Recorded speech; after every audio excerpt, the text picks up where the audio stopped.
Magandang araw po sa inyo, Ginang Annalyn. Narito po ako ngayon upang humingi sa inyo ng kaunting oras upang bigyan kayo ng ilang katanungan at alamin ang inyong karanasan bilang OFW. Pwede po bang humingi ng pahintulot upang i-dokumento ang panayam na ito? Okay, pwede naman. Maaari na po ba tayo magsimula? Handa na po ba kayo? Okay. Para po sa unang katanungan, saang bansa po kayo nakahanap buhay? Nandito ako ngayon sa kaharian ng Saudi Arabia, sa may Khobar City. Okay po. Ilang taon na po kayong OFW? Bali nagsimula akong mag-ibang bansa noong 2017, bali mahigit 7 taon na. Okay po. May mga inarap po ba kayong mga hamon sa inyong napiling hanap buhay? Bale, ano po yung mga hamon na mula nung una hanggang ngayon po ay hinaharap niyo pa rin na mga maliit na problema lang naman po?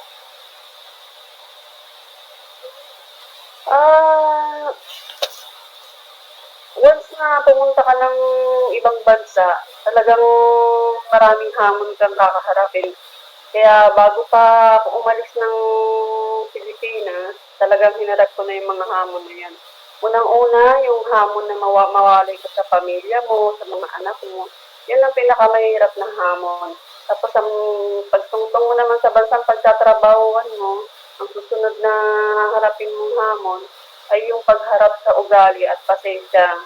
Yung pasensyang kailanganin mo para sa ugali ng mga magiging amo mo.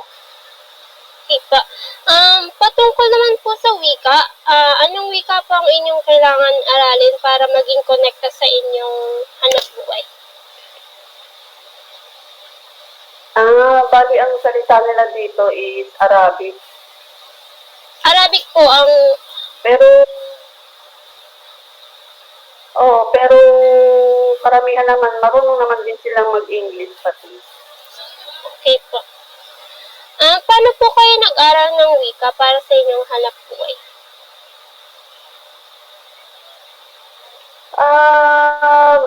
Bali, hindi naman pinag-aralan. Nakikiayon lang ako sa mga salita nila.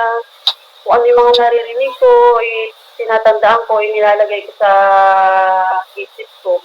Hanggang sa nasanay na rin akong makipag-usap sa kanila ng salita nila. Okay po.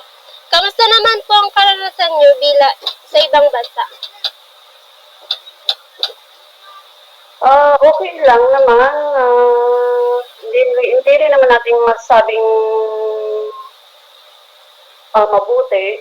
Pero at least kahit paano sa loob ng mahigit 7 taon, naka-survive pa rin. Dahil nga, totoo yung sinabi ng karamihan na pag pumunta ka ng ibang bansa, yung isang paa mo talaga nasa hukay. Mabuti naman ng Diyos dahil sa loob ng 7 taon hanggang ngayon, nakasurvive pa naman ako. At nakakayanan lahat ng mga ugali at natitisi mga ugali ng mga Arabo dito.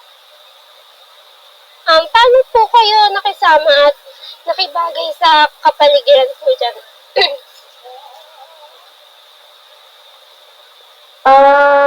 Kailangan talaga makisama ka.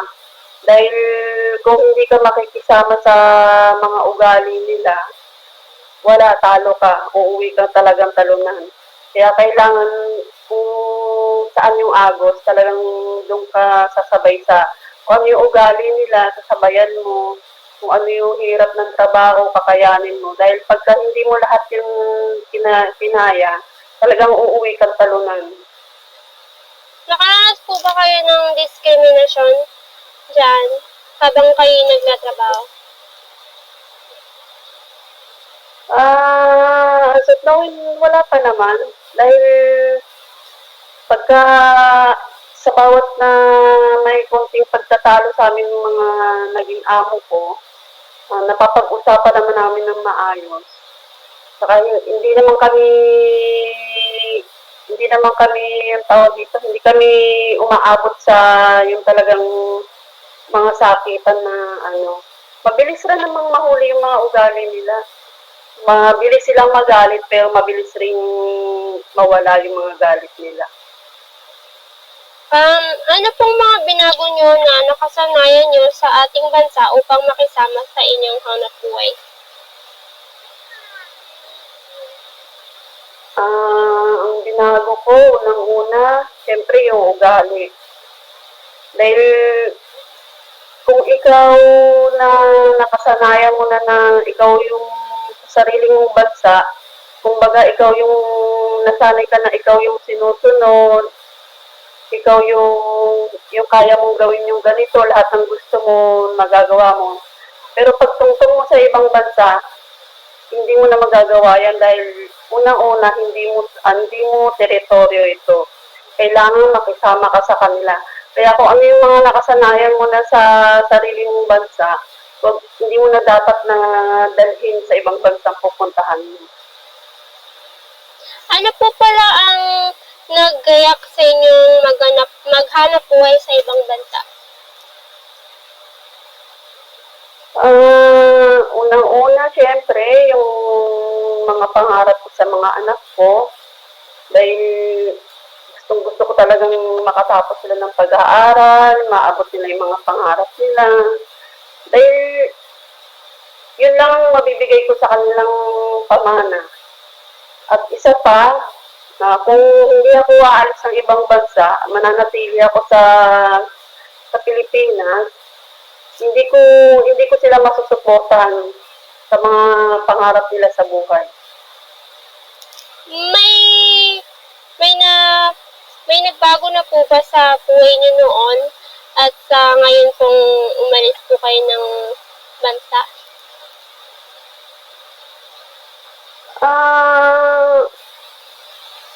Hindi ko naman masabing may nagbago na, pero meron din kahit konti. At least kasi kahit papaano, nakakapag-aral na ng maayos yung mga anak ko. Hindi kagaya dati na pumapasok sila ng walang baon. Ngayon, nabibigay ko na rin yung mga gusto nila, kung ano yung hinihiling nila, kung ano yung mga kailangan nila sa pag-aaral nila, nabibigay ko na kahit papaano. Para po sa huling katanungan, ano pong mapapayo ninyo sa may mga balak mag-OFW? May papayo ko lang sa mga may balak mga ibang bansa dyan. Unang-una, pananalig sa Diyos. Kailangan may pananalig ka sa Diyos para makayanan mo lahat ng mga harapin mong problema. Pangalawa, kayanin nyo yung pagtitiis na mawalay sa mga mahal nyo sa buhay. Dahil unang-una, pagdating mo sa ibang bansa, hindi mo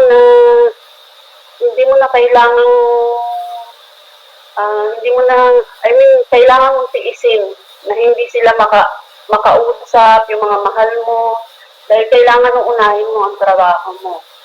Pangatlo, kailangan pag tungtong mo sa ibang bansa, kahit anong hirap ng trabaho, kakayanin mo, pipilitin mo. As long as na hindi ka nila sinasaktan, titiisin mo lahat ng hirap ng trabaho mo. Dahil pumunta ka ng ibang bansa para sa pangarap mo. Kaya kailangan tiisin mo lahat ng hirap. Huwag kang susuko. Ayun lang. Maraming salamat po sa inyong paglaan sa akin ng oras para sa panayam na ito. Ginagagala ko po kayo makausap at ako po'y lubos na umahanga sa inyong abilidad na makapagsapalaran dyan upang mataguyod ang inyong buhay at pamilya. Malaki po ang aking respeto sa inyong mga OFW. Kayo po ay mag-iingat.